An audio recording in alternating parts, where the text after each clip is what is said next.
ጄኔራሉ አመረሩ ወይ ፍንክች ብለዋል። መሃል ገብተው የተሰነቀሩት ጄኔራል ታደሰ ወረደ ስልጣኔን ለህወሓት አላስረክብም፣ ከስልጣኔ ከፈነቀሉኝም መከላከያ ወደ ትግራይ እንዲገባ አልፈቅድም ብለዋል። ከአብይ በኩል የሹመት ደብዳቤ እንዳልደረሳቸው የተናገሩት ጄኔራሉ ህወሓት የኔን መንግስት ንዶ ለማጠናቀቅ እስከ ቅዳሜ ድረስ የጊዜ ሰሌዳ አስቀምጧል ብለዋል። በትግራይ ያለው ትኩሳት ግለቱ እጅግ እያየለ ባለበት በዚህን ወቅት 4 ኪሎ ከዳር ሆኖ ይህን ፖለቲካዊ ቲያትር መመልከትን መምረጡ አስገራሚ ሆኗል። እናስደምጣችኋለን። የጠቅላይ ሚኒስትር አብይ አህመድ ቀኝ እጅና የቅርብ ሰው ዳንኤል ክብረት ከስልጣን ተነሱ። ከቀናት በፊት ብልጽግናን ወክለው ለምርጫው እንደሚወዳደሩ ያሳወቁት ዲያቆን ዳንኤል ክብረት ያልተጠበቀ ሹምሽር ተወስኖባቸዋል። ዳንኤል ከስልጣን ከተነሱ በኋላ ተተኪያቸውም ይፋ ሆኗል። እንመለስበታለን። ከሁለት ወር በፊት ኢራን ላይ የተከፈተው ጦርነት እስካሁን አሜሪካን 25 ቢሊዮን ዶላር እንዳስወጣት የዋሽንግተን መከላከያ መስሪያ ቤት ከፍተኛ ኃላፊ ተናገሩ። አሜሪካ በኢራን ጦርነት ምን ያህል ገንዘብ ወጪ እንዳደረገች በይፋ ሲገለጽ ይህ ለመጀመሪያ ጊዜ ነው። እናስደምጣቸዋለን። ብልጽግና 33000 የፋኖ ተዋጊ አባል እጅ ሰጥቶኛል ማለቱ እያነጋገረ ነው። መንግስት ባለፉት 3 ዓመታት ተራ ሽፍታ ነው ያለውን የፋኖ ኃይል 33000 ያህል ተዋጊ እንዳለው አምኗል። በሌላ በኩል ባህር ዳር ዙሪያን ጨምሮ በቆቦና ጎንደር ቀጠናዎች ውጊያዎች ተጠናክረው ቀጥለዋል። ትሰሙታላችሁ። አክብሮታዊ ሰላምታችን በያላችሁበት የዓለም ዳርቻ ይድረሳችሁ። የተወደዳችሁ የአንዳፍታ ሚዲያ ቤተሰቦች ከአንዳፍታ ለአሁኑ መደመጥ አለባቸው ያልናቸውን ዜናዎች ወደ እናንተ የምናደርስበት ሰዓት ላይ ተገኝተናል። አብራችሁን ትቆዩ ዘንድ ግብዣችን ነው።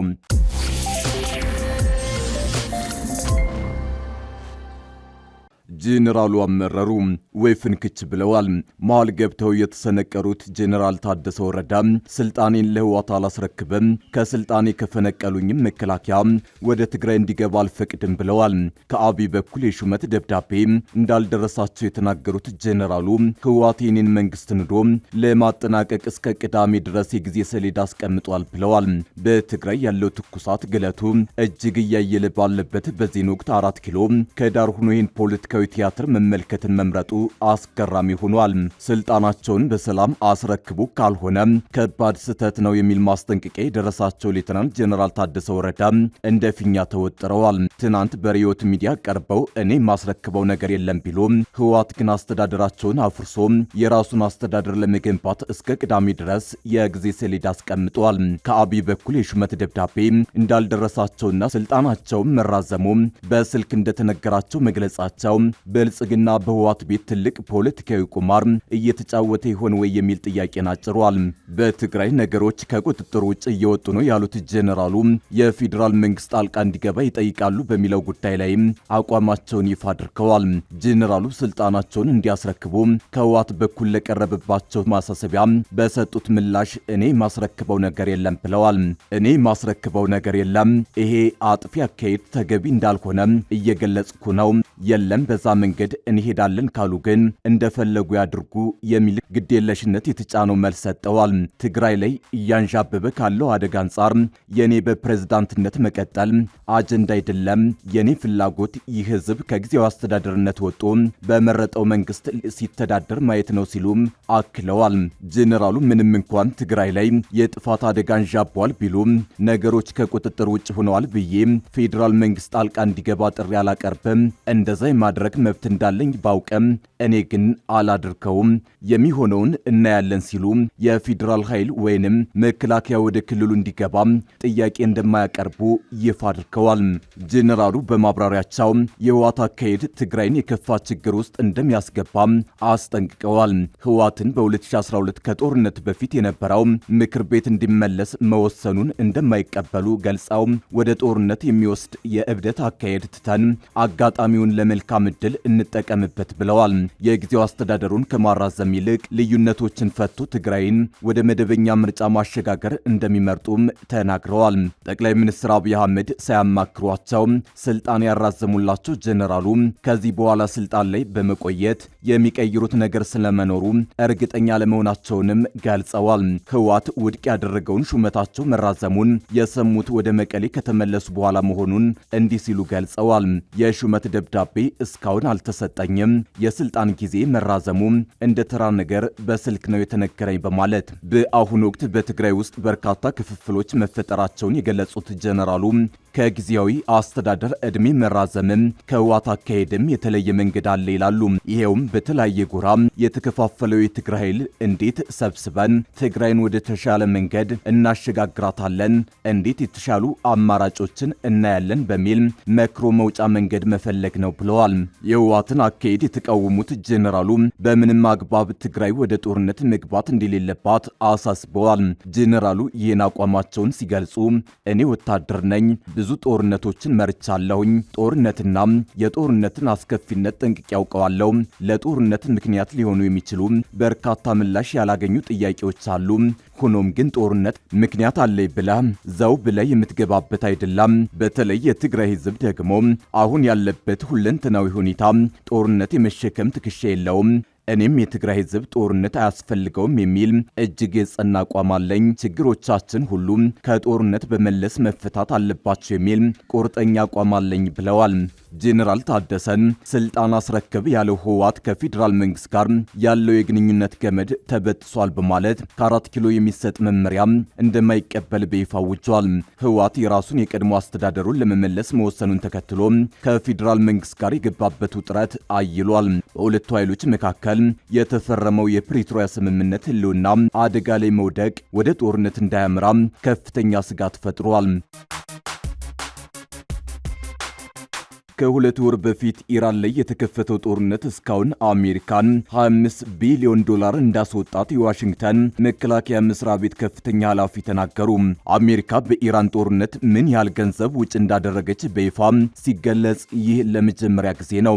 የአሜሪካ መከላከያ ሚኒስትር ፒት ሄግሴት ከኢራን ጦርነት ወዲህ ለመጀመሪያ ጊዜ በቃለ መሐላ ስር ሆነው በሰጡት 6 ሰዓት በቆየ የምክር ቤት ማብራሪያ ላይ ከዲሞክራቲክ ህግ አውጪዎች ጋር ውዝግብ ውስጥ ገብተዋል። መከላከያ ሚኒስትሩ ትናንት ረቡዕ በተወካዮች ምክር ቤት የጦር አገልግሎት ኮሚቴ ፊት የቀረቡት ከአሜሪካ ጦር የጋራ ጦር አዛዦች ኃላፊ ጄኔራል ዳን ኬንና ከመከላከያ መስሪያ ቤቱ የፋይናንስ ዋና ኃላፊ ጁሊየስ ሀርትስ ጋር በመሆን ነው።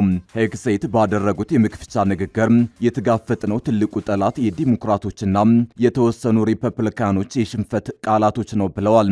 የኮሚቴው አባል የሆኑት ዲሞክራት ህግ አውጪዎች ከኢራን ጋር በሚደረገው ጦርነት የፌዴራል መንግስቱ ገንዘብ ጥቅም ላይ እየዋለ የሚገኝበትን መንገድ ተችተዋል። ከመከላከያ መስሪያ ቤቱ የፋይናንስ ዋና ኃላፊ ሀርትስ ባደረጉት ንግግር እስካሁን ለጦርነቱ 25 ቢሊዮን ዶላር ወጪ መደረጉን ተናግረዋል። ሀርትስ እንደገለጹት አብዛኛው ገንዘብ የወጣው ለተተኳሽና መሳሪያዎችን ለመትካት ነው። የወጪው ሙሉ ዝርዝር ከጊዜ በኋላ እንደሚቀርብ ለህግ አውጪዎች ተናግረዋል። አሜሪካና ኢራን የሰላም ንግግር ለማድረግ ተኩስ አቁም ላይ ቢደርሱም ጦርነቱ በይፋ አልተቋጨም። በምክር ቤቱ ውሎ ዋነኛ መነጋገሪያ ከሆኑ ነጥቦች አንዱ ገንዘብ ነው። ዋይት ሀውስ የአሜሪካ የመከላከያ በጀት በ1.5 ትሪሊዮን ዶላር እንዲጨምር ለኮንግረስ ጥያቄ አቅርቧል። በሁለተኛው የዓለም ጦርነት ወዲህ የአሜሪካ ወታደራዊ ወጪ በዚህ ደረጃ ከፍ ሲል ይህ የመጀመሪያው ነው። መከላከያ ሚኒስትሩ ሄግሴት የበጀት ጥያቄው ጊዜው የሚጠይቀውን አጣዳፊነት ያሳያል ሲሉ ለኮሚቴው ተናግረዋል። ጄኔራል ኬን በበኩላቸው 1.5 ትሪሊዮን ዶላር አሜሪካ በፍጥነት የሚያድግ ቴክኖሎጂ መታጠቅ እንደምትችል የሚያግዝ ለወደፊት ደህንነት የሚውል ታሪካዊ ቅድመ ክፍያ ነው ብለዋል። የኮሚቴው አባላት የሆኑት ዲሞክራቶች የአሜሪካ ጦር ኢራን ላይ የሚያካሂደውን ዘመቻ ብዙውን ጊዜ የሚገልጹት ያለ ኮንግረስ ፍቃድ እንደተከፈተ የምርጫ ጦርነት ነው። የካሊፎርኒያው ዲሞክራት ተወካይ ጆን ጋራሜንዲ ጦርነቱን በተመለከተ ከመጀመሪያው ዕለት አንስቶ የአሜሪካ ሕዝብን ስትዋሹ ነበር ሲሉ ባለስልጣናቱን ወቅሰዋል። ትራምፕ በሌላ የመካከለኛው ምስራቅ ጦርነት አጣብቂኝ ውስጥ ገብተዋል ሲሉ ለሄግሴት ተናግረዋል። የምክር ቤት አባሉን አስተያየት ግድ የለሽ ሲሉ የጠሩት ሄግሴት በበኩላቸው ትራምፕ አጣብቂኝ ውስጥ ናቸው መባሉን አስተባብለዋል። ለትራምፕ ያለ ጥላቻ አውሮሃል ሲሉም የምክር ቤት አባሉን ተናግረዋል።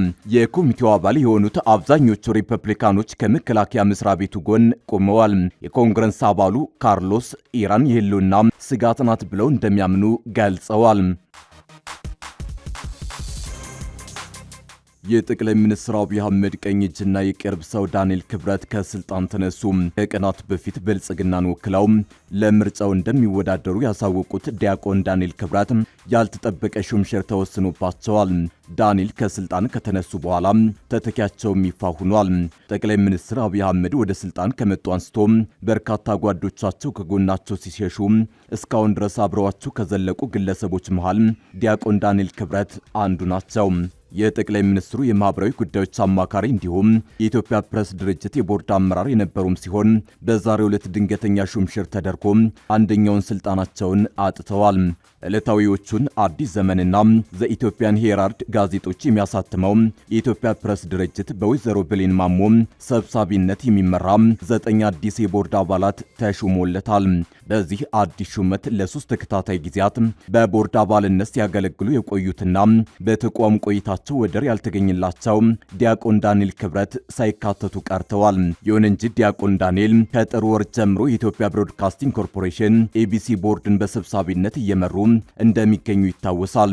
አዲሷ የቦርድ ሰብሳቢ ወይዘሮ ብሌን ማሞ ሆርን ሪቪው የተሰኘው የምርምርና የህትመት ተቋም ስራ አስፈጻሚ ሲሆኑ በዓለም አቀፍ ደህንነትና አስተዳደር የሁለተኛ ዲግሪ ያላቸው ባለሙያ ናቸው።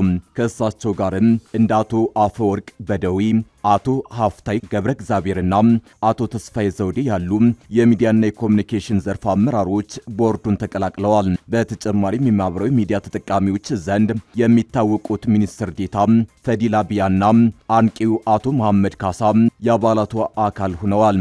ይህ አዲስ ቦርድ የተቋሙን ጋዜጦች፣ መጽሔቶችና የኢንተርኔት ጽሑፎች ይዘት የመገምገም እንዲሁም የመንግስት ፖሊሲዎች ለህዝብ መድረሳቸውን የማረጋገጥ ሰፊ ኃላፊነት ተጥሎበታል። ጠቅላይ ሚኒስትር አብይ አህመድ አቅራቢነት የተሰየሙት እነዚህ አባላት ከልዩ ልዩ የሙያ ዘርፎች የተወጣጡ ሲሆኑ የኢትዮጵያ ልማት ባንክ ፕሬዝዳንት ዶክተር ኢሳያስ ካሳና የአዲስ አበባ ዩኒቨርሲቲ መምህሩ አቶ ዮናስ በቀለም በሹመቱ ተካተዋል።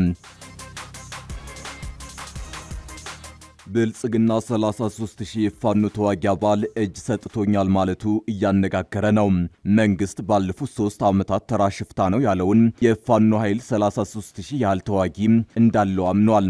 በሌላ በኩል ባህር ዳር ዙሪያን ጨምሮ በቆቦና ጎንደር ቀጠናዎች ውጊያዎች ተጠናክረው ቀጥለዋል። ያረጋ ከበደ አስተዳደር መንግስት ሆኖ በሁለት እግሩ መቆም እንዳይችል ያደረገውን ታጣቂ ኃይል በድምሰሳና እጅ በማሰጠት አመነመንኩት እያለ ነው። የክልሉ መንግስት በጽንፈኝነት የፈረጃቸውን ከ33000 በላይ የፋኖ ታጣቂዎች እጅ እንደሰጡት የገለጸበት መግለጫ መነጋገሪያ ሆኗል። 3 ዓመት ገደማ ከመንግስት ጋር እየተዋጉ ከሚገኙት የፋኖ አባላት መካከል ከ33000 በላይ የሰላም አማራጭ ተቀብለው እጅ መስጠታቸውን የተናገሩት የአማራ ክልል ሰላምና ጸጥታ ቢሮ ኃላፊው እሸቱ የሱፍ ናቸው። የቢሮ ኃላፊው የፋኖ ኃይል ህዝባዊ ድጋፍና ተቀባይነት በማጣቱ ተዳክሟል ያሉ ሲሆን በቀጣይም የሰላም አማራጭ የማይቀበሉትን ማግለል እንዲሁም የሰላም አማራጭ እንዲቀበሉ ለማድረግ መንግስት ትኩረት አድርጎ እየሰራ ነው ብለዋል። ከጀነራሎች እስከ ከፍተኛ ባለስልጣናት ተራ ሽፍታ ተደርጎ ሲገለጽ የነበረው የፋኖ ኃይል እጅ የሰጠው ብቻ 30,000 ተሻግሯል መባሉ አነጋጋሪ ነው። መንግስት ቀድሞውንም በተራ ሽፍታነት ሲፈርጃው የነበረው ኃይል ምን ያክል ኃይል ቢኖረው ነው ይህን ያክል እጅ የሰጠ የሚባለው በሚል ብዙዎች ጥያቄ እያነሱ ነው። መንግስት እንደሚለው ይሄን ያክል ኃይል እጅ ሰጥቶ የሰላም አማራጭ ተቀብሏል ከተባለ አሁንም በውጊያ ላይ ያለው የፋኖ ኃይል ከዚህ ያልተናነሰ ይሆናል እየተባለ ነው።